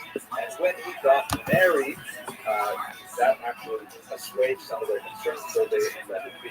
After some time, however, this rankled the Ramchal. He felt that he really wanted to continue teaching Kabbalah, and so there were also some family reversals in business, and so he decided to leave Padua and travel north in Europe to find more secure income. He moved to Frankfurt, but Rabbi Moshe Katiz, he was unhappy with the fact that the Ramchal was let off without any consequences in Padua. He sent letters ahead to Frankfurt, telling the authorities there that they should arrest the Ramchal on suspicion of following Shabbat Tzvi, and they had a second trial there in Frankfurt. He was once again forced to submit to a humiliating oath that he would not teach Kabbalah and so on, and most tragically, the Frankfurt Beijing seized all of his unpublished manuscripts in order to examine them for possible heresy, and finding none, but still uncertain of their content, they decided to bury them as if to hide them away, and they lost the sight of their burial. So many of the Ramchal's works are lost to history until perhaps one day they will be. The teacher of the Ramchal, Rabbi Isaiah Bassan, marshaled a tremendously heroic defense of his creed, arguing that there was no reason for him to persecute any suspicions of his upright and especially talented young man. And so in the end, after he took the second oath, they allowed him to travel. I was finally in Amsterdam where he found some rest. As we've spoken about in a couple previous videos, the Portuguese Jews in Amsterdam in particular had a predominant influence on admitting the Ramchal and giving him the respect he needed and a place to teach. He had an honored position and so on, and he enjoyed some of the best years of his life, his short life, were in Amsterdam because they saw, among other things, not only his brilliance, but also they recalled some of the negative repercussions of the situation with Rio Acosta that we spoke about previously, and also not too far in the distance was the excommunication of Spinoza, which engendered some controversy as well. So the Ramchal was allowed to teach and study and write in Amsterdam, and it is there that he wrote this remarkable work, One thing that I'm especially excited about, if you haven't studied the Ramchal in a while, perhaps you were in yeshiva, you had an opportunity to study the Ramchal, in the 1990s, a new version, an autographed version of the Ramchal's own hand was discovered in the archives in the Soviet Union, and this version is not like the one that has been studied for the last 200 years. It was a dialogue version, in which the entire, theme and plot of the system was expressed in terms of two old friends who reunite after many years apart. One of them has kind of gone an exact comparison, but it's kind of become modern Orthodox Jew, is still very observant, but at the same time quite engaged in secular culture. And on the other hand, his old high school friend has become like a super hustler. Says Tehillim all day, recites Psalms all day, very, very pious, very, very particular about the observance of the halacha. And the two of them get together and they start talking about their comparative experiences, and it is really extremely insightful. In many ways, I prefer the dialogue version, which I decided not to publish, to the version that has no lyrics. So much fascinating. At any rate, I hope that you'll be able to join me on this cruise. We're definitely going to look at some exciting because of the connection to Amsterdam, and I try to understand a little bit more of the response and what is happening after the war. Thank you very much for watching, and hope to see you on Blue Trumpet. On debut for Corey Heatherman. Fitchburg State in Massachusetts, where he's a prolific quarterback back in his playing days. I am David Lawrence. I'm one of the directors of Kosher River Cruises, and I wanted to thank everybody who is attending. We thought we would reach out to some of our guests for a little taste of hopefully what will happen soon, more sooner than later, and to give everybody just an idea of some of the. I know we're all missing out on our opportunity to travel and all that other good stuff, and just keep connected with you. I know the biggest question that everybody has right now is what's going on with the cruises. At this time, as Henry liked to say, we are in a state of ambiguity, meaning that everything depends on what the cruise lines do, what the governments will allow us. On rivers, it's very interesting because you're going across multiple territories and multiple countries and multiple borders. With the Amsterdam cruise, obviously, we're in the Netherlands the entire time, but some of the issues are the ships coming up the Rhine from Germany. So there's a lot that goes into who's deciding where, when, what, and how, and we're keeping our communication is constantly open. We just don't have an idea right yet. The minute we do, we'll let everybody know what's happening. And like we have our Dream Now cruise later, everybody signs up for a cruise if they want, deposit necessary, and then that just holds your space. We hope, and we kind of need to know, obviously, same as you, for airfare and everything else, pretty much around 90 days prior to cruise, we're going to have that stop dead date or just, an update as to what's going on because, we all need to know what's happening so we can prepare for it. So we're hoping, praying that the cruise might run for our Netherlands. If not, then the first cruise that will be happening will be our Douro cruise, which is in Portugal. That gives us a whole bunch more time to prepare for that, and hopefully things are a bit calmer. So I am now going to turn it over to David Krause, one of our directors, scholar in residence, all-around good guy, and he's going to take it from here. Thanks, everyone. Thank you, David. And thank you, everybody who have joined us today. It's so nice to see some of the familiar faces, although only behind the names on the screen. And so just very quickly, Henry had the great idea of doing this sort of a little tasting of the cruise in the form of a particularly interesting lecture on the Jews of Amsterdam and the Netherlands. And this is, for me personally, and I think you will agree, this is one of the most intriguing, one of the most interesting stories of any Jewish community on the European continent. And there's so many layers of history and Yiddishkeit in it.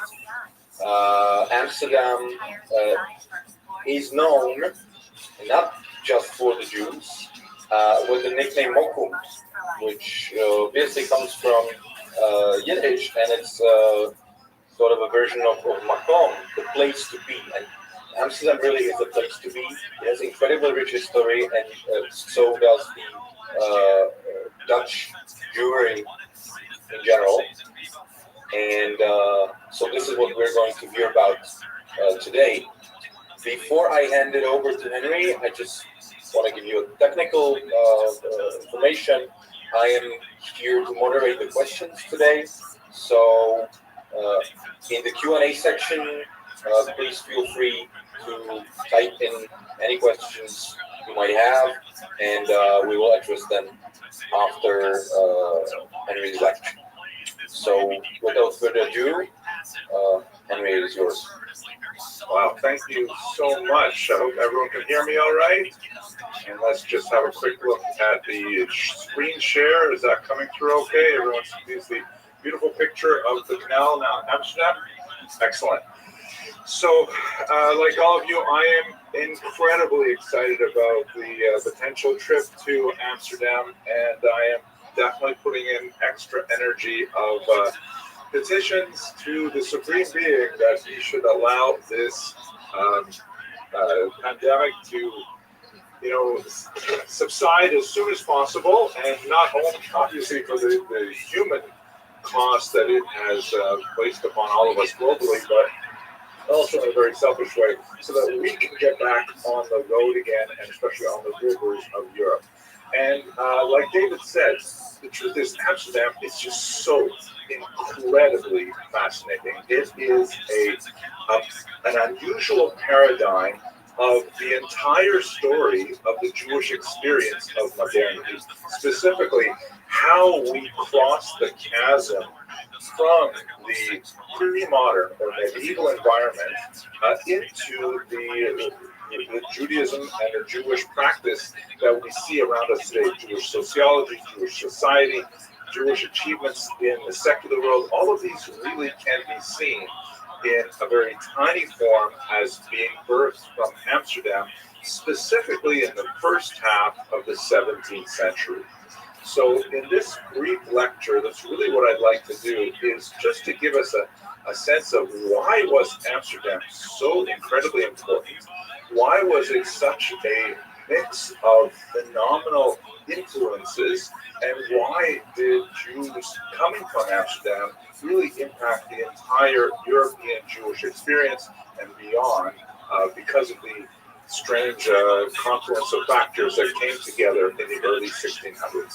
That's the overall plan for this lecture. It's really a short lecture. I'm hoping to keep my remarks somewhere around 30 minutes max, and then we'll have plenty of time for discussion of the ideas that come out of this introductory talk, and hopefully we will be able to continue much deeper discussion as we are enjoying Malcolm's fine cuisine and the beautiful sights that surround the windows of the cruise ship that we'll be together on shortly. Okay, so let me start with the origins of the community. Let me just explain a little bit about where Amsterdam is. Now, I know that many of you on this call are quite educated and quite well traveled and are aware of these things, so forgive me, but I'll just take a couple of minutes for those of us, especially those of us in America, to know a little bit of the actual geography of the Netherlands and Amsterdam, and then we'll get to the Jewish part of it specifically. So this is a little detail map that shows you where Amsterdam is in the country known as the Netherlands. It's sometimes colloquially known as Holland, although strictly speaking, Holland is only two of the multiple provinces that are located within the Netherlands. The Netherlands means the Low Countries, and in fact, sometimes in English we refer to the Netherlands as the Low Countries because they are quite literally low. The vast majority of the country is only about 1 meter or 3 feet above sea level. Think of it as kind of like New Orleans for the entire region. And in fact, New Orleans is an interesting comparison because there's a lot of similarities in culture. Maybe when we get that close to sea level, weird things happen. You want to have a lot of parties, Mardi Gras, Carnival, things like that. But at any rate, that's why it's called the Low Countries. The predominant language is Dutch, although there are 4 official languages of the Netherlands, one of which is, believe it or not, Yiddish. It is actually one of the official languages of the Netherlands. It's not associated with a particular province because Jews are settled in many of the regions, but nevertheless, it's a small tidbit. As you can see here, it is very close to England. Just on the outside of this, towards the left of this map is England. There's a British Channel that separates them. So Amsterdam is especially significant as a maritime center and as a mercantile center. That's in fact one of the reasons why Jews were so attracted to it, was because it had phenomenal potential for international commerce, especially when the New World was discovered. New York, of course, where I'm speaking to you from right now, was originally known, at least under European influence, as New Amsterdam, because it was settled originally by the Dutch. The local Dutch person in charge, a man named Stuyvesant, actually did not want to admit the first Jews into New York. It's hard to imagine New York without Jews, but in fact he wanted to block them. There were a handful of families that were arriving from Recife in South America, but his Dutch masters actually overruled him and said, no, let those Jews in, and boy, there goes the neighborhood. Anyways, this is a map of where the Netherlands and Amsterdam is. Looking at Jewish origins in the region, they go back quite far, although it's rather spotty before about the 11th century. From the 11th century onward, you begin to see an increasing number of Jews in Ashkenaz proper, and Amsterdam is one of the most significant cities of Ashkenaz, particularly, as I mentioned, in the early 17th century onward. This is a great map which shows you the pattern of Jewish settlement by DNA sequencing, not by historical documentation, which has revealed some really fascinating things.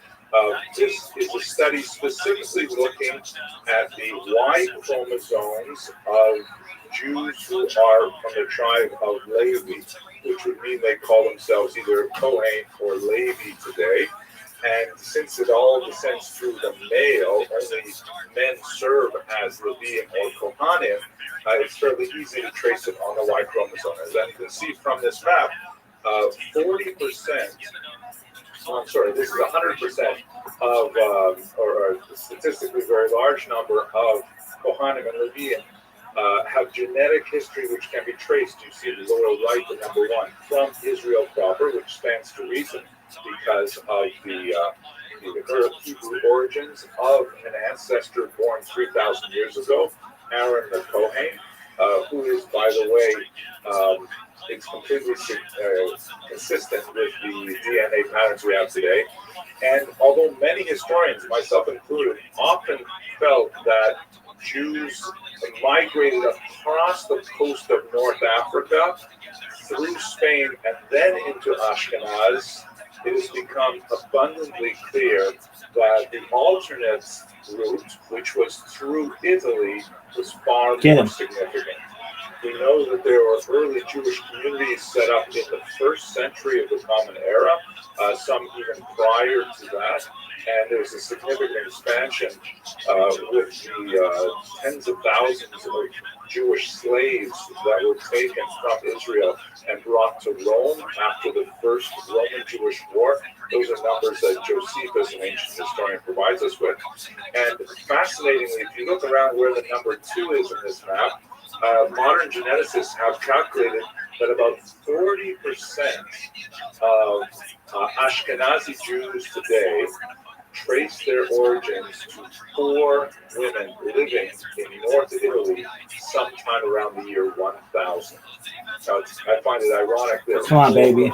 Take it to the hizzy. Probably their names were Sarah, Rebecca, Rachel, and Leah. Just guessing.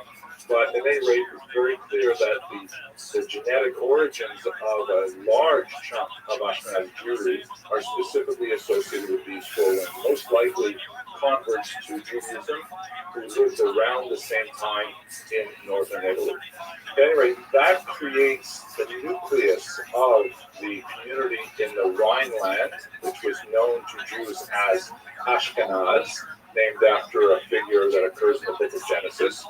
And then, as a result of pressures that are both political and anti-Semitic and economic, a large majority of them moved to the east, where they populate the regions of Lithuania, Estonia, a certain amount of Estonia, Latvia, especially Poland and Ukraine, later Russia. And that's why most Ashkenazi Jews in America hail from Eastern Europe. But Go, baby! Go, baby! The Rhineland of Ashkenaz. Following that, if you look where the number 4 is, there's a reintegration of Sephardic Jewish genes as well. But to bring this all to a close, the Jews of Amsterdam, while historically there are very old medieval roots from the numbers shown from number 1 to 2 here, there's a much more significant migration after the Spanish expulsion of 1492. That's what I'd like to take you to next. And this is extremely important for the background of Amsterdam Jewry in particular, and also very helpful for us because the cruise that, God willing, will be going on after we enjoy Amsterdam will be on the Douro River in Portugal, which is a fascinating opportunity to see some of the legacy of Sephardic Jewry. So this map here shows you the migration of Spanish and especially Portuguese Jewry in the 16th century and beyond. To understand this migration, let me just take you back about a century to the year 1391, when a wave of pogroms swept through the Iberian Peninsula. And one of the unusual aspects of these pogroms was that they were accompanied by forced conversions to Christianity, forced baptisms. This was, technically speaking, in contravention of canon law. The church did not authorize these forced baptisms, but as a result of Catholic dogma that was essentially not changed until the 1960s, once these Jews were forcibly baptized against their will, they were nevertheless Christians.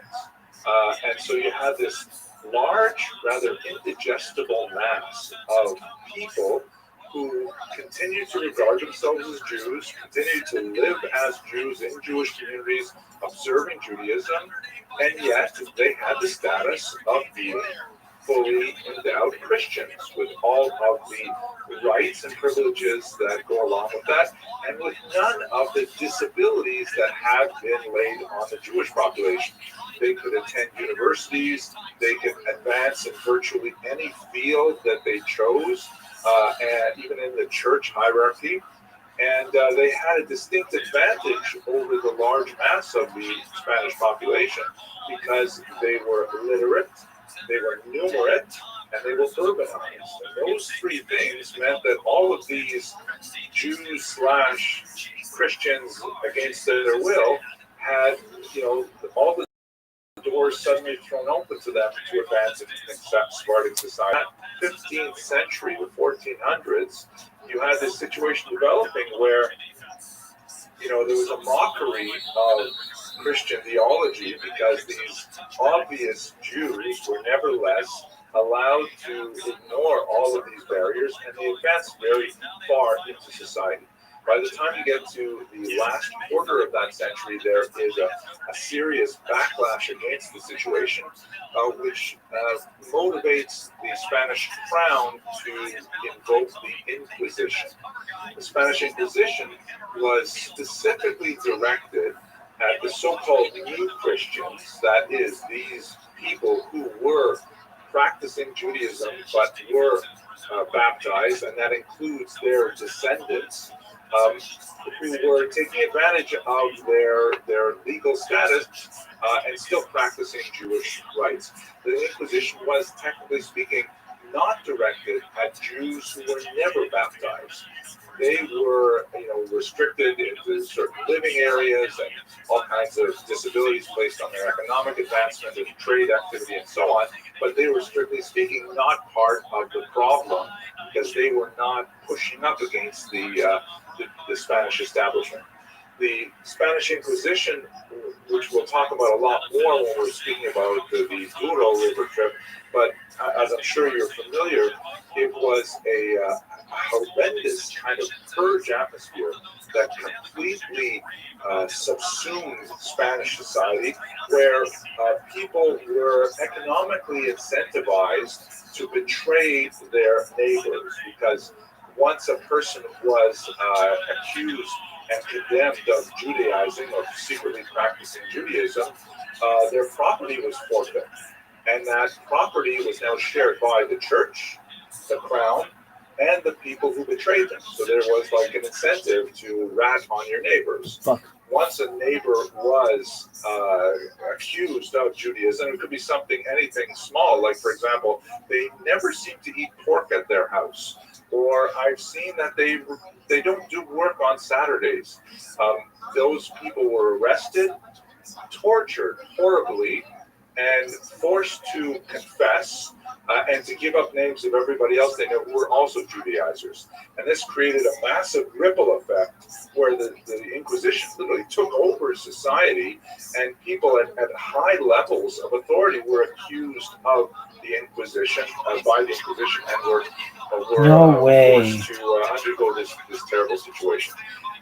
The culmination of Inquisition trials was the auto da fe, in which the church would, technically speaking, release the accused to secular authorities. The church, strictly speaking, never put anyone to death in the Inquisition, but they used the term relaxed.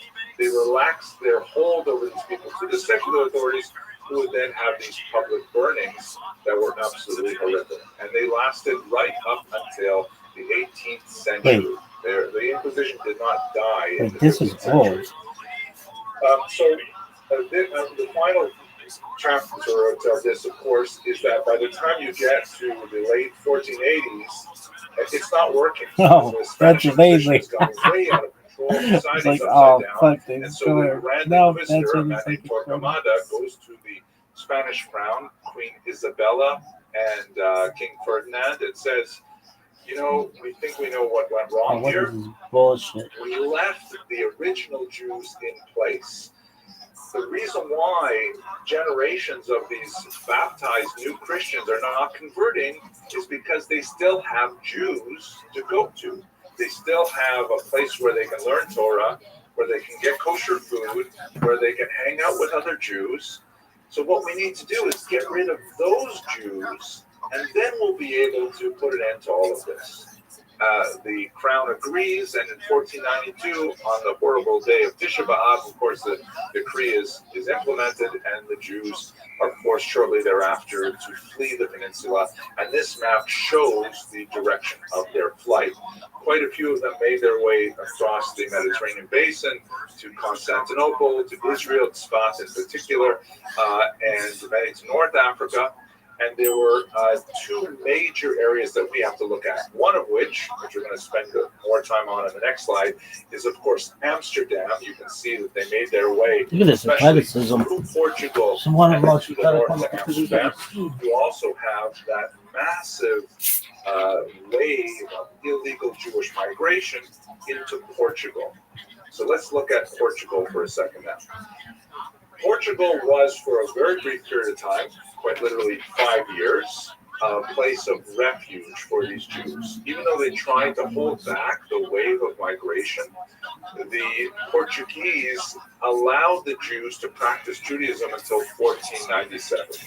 At that point, as a result of some geopolitical changes, the desire to unite with Spain, for example, and a desire to not expel the Jews because they clearly provided lots of economic advantage to the western part of the peninsula.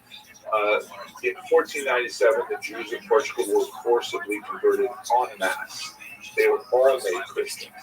There were incredible negative incentives placed to force them to convert.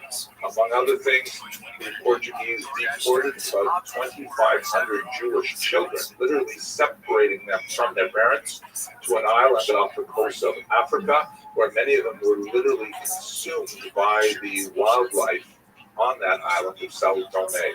And so the Jews were completely broken, forcibly baptized, and then shortly thereafter they imposed the Inquisition again. This is one of the reasons why you have the term Spanish and Portuguese that is typically applied to synagogues in the New World, the Spanish and Portuguese synagogue in New York, another one in London, and so on, because there were two different populations. There were those Jews who were expelled from Spain in 1492, who technically speaking never had to pretend they were Christian. And then you have those Jews who fled to Portugal, who were forcibly converted to Christianity, and then over a period of several generations managed to escape Portugal, but they left with a tremendous lacuna in their knowledge of Judaism because they had been held back from any kind of instruction in Judaism, an open practice for as much as a century. So that brings us finally to Amsterdam. And Amsterdam was a place of refuge for these Jews in particular. Those Spanish Jews who had fled to Portugal and then sometimes waited as much as 100 years before they could finally leave the horrible Portuguese Inquisition and escape to Amsterdam. Many of them failed over the course of that century, and we know a lot about it because we have the Inquisition records. Trials were held in Lisbon in particular, also in Coimbra, which God willing will visit on the Douro tour again. And we know a lot about what these Jews had to say for themselves as they were attempting to leave Portugal. But one of the most tragic examples of their background when they got to Amsterdam, which was at the time a very liberal kind of environment, much like it is today, very open to the idea of multiple populations living there, and very open to the mercantile possibilities. We see in the figure of Uriel da Costa, who is shown here in black, with the kind of a fanciful image of Spinoza, the great philosopher, sitting on his knee. It's unlikely that anything like this actually happened in real life, but they did coincide in Amsterdam for a very brief period of time.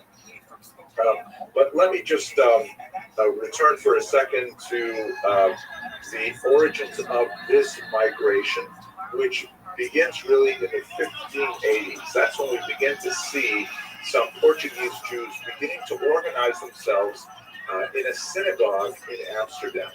Now, the story that we have of the origins of the Portuguese community in Amsterdam are shrouded in legend, but we do have a history that was written in the 1600s, 1660s, that records an amazing story of the secret gathering of Portuguese Jews in Amsterdam on Yom Kippur. Suddenly there's a knock at the door. This is, I think, 1582. There's a knock at the door, and the sheriff's office breaks in, and the Jews there are accused of being of secretly practicing Judaism in their place.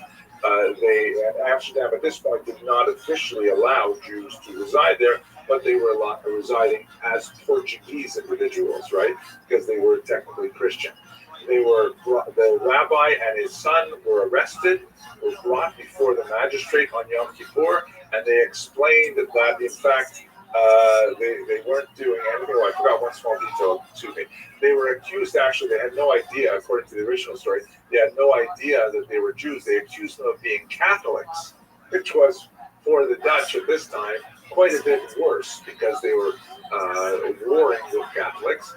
And so they were brought before the king, the magistrate, and the magistrate asked for the report from the sheriff. And in fact, they amazingly found no Catholic paraphernalia in the house. There was no crucifixes, no chalices, nothing like that.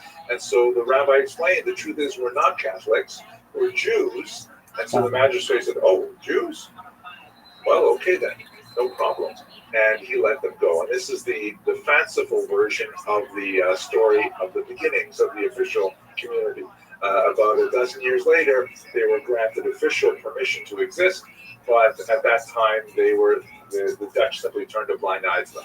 Now, fascinatingly, the story is basically true, but there are some key details that are different. The reason we know there are key details that are different is because we also have the police report. And the police report says a few different things. The first thing is, it was Yom Kippur, about 10 years later than reported. And the police broke in not because they suspected them of being Catholics, but because they suspected them of white-collar crimes. They suspected there was some kind of criminal conspiracy going on to subvert the tariffs and taxes of the state. And they arrested the rabbi and his son. And they pleaded before the magistrate that they had nothing to do with any of this, kind of white-collar crime. And all they were doing was praying according to the rites and rituals of Yom Kippur. And that's when the magistrate said, what the fuck, they don't show it? guys are not white-collar criminals, as far as you can tell. And he let them be. That's the origins of the community. Now, later on, as I mentioned, they would eventually gain official recognition, but not in all parts of the Netherlands. In fact, there are many parts of the Netherlands where Jews were forbidden to reside. There are other parts where they were allowed to reside, but only in certain small restricted numbers, and they all had to sign statements of good behavior. And even in those places where they were required to reside, they had all kinds of disabilities, like if they were drawn into a court case, they were intrinsically believed to be liars, and they had to take the the Jewish oath, which meant they had to undergo a ritual humiliation in order to prove that they would tell the truth. Not only putting their hand, for example, on a Tanakh, which is a very common thing, you put your hand in the Bible and you swear to tell the truth, all the truth, that kind of thing. But Jews were required to, for example, bare their chest, stand on a newly slaughtered pigskin, sometimes even hold a Torah scroll to swear they would tell the truth, as they were intrinsically considered to be untrustworthy. At any rate, by the time you get to the year 1600, you definitely have a small, officially tolerated presence of Jews in Amsterdam. And they're primarily these Portuguese migrants. They are functionally illiterate in Judaism. They have been living for a century now without any access to Jewish teachings, to Jewish texts, and they practice a kind of like half and half Judaism, half and half Christianity. They take advantage of their Christian identity to be able to travel wherever they want in Europe.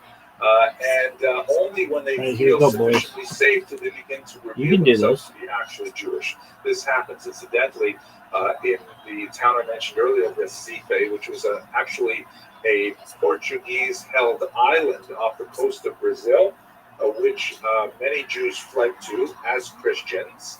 And when Amsterdam took over that small island in the 1650s, they essentially came out of the closet and said, hooray, the Dutch now control us, we can be Jewish. and they revealed their identities only to discover that in 1654, as a result of the treaty, the Portuguese took the island over again. I could do And it. now they I'd were be in like, trouble with the Inquisition, and so they fled northward to land in Manhattan and established right there. a Jewish community here in New York. Okay, so that works. if we go back to Amsterdam now, we have figures like Uriel da Costa, who I spoke about in a video a little while ago, who is this remarkable figure who comes, his parents tell him as an adult that actually he's Jewish. Typically, Portuguese children were not told of their Jewish identity because fear they would reveal their identities to their friends, because children talk and not understand the significance of it. So when he learned that he was Jewish and that they were going to leave Portugal and make their way to Amsterdam, he was like overwhelmed. He was delighted. He thought it was fantastic. But he was sorely disappointed when he got to Amsterdam and he saw that Jews don't always behave as wonderfully as the characters that he read about in the Old Testament when he was living in Portugal. And he became quite a gadfly to the Portuguese Jewish community in Amsterdam, so much so that they actually excommunicated him 3 times. The idea being that by trying to moderate their control over his behavior, he would stop making such a mess and stop, representing Judaism as being somehow hypocritical to the larger world. Uriel da Costa was a very great intellectual. He actually wrote books in Portuguese in order to communicate, and in Latin, by the way, how he felt about Judaism, and it was like an embarrassment to the community. He ultimately, after a ritual circumcision, a ritual humiliation, he actually committed suicide, which was in itself also a terrible humiliation to the entire community.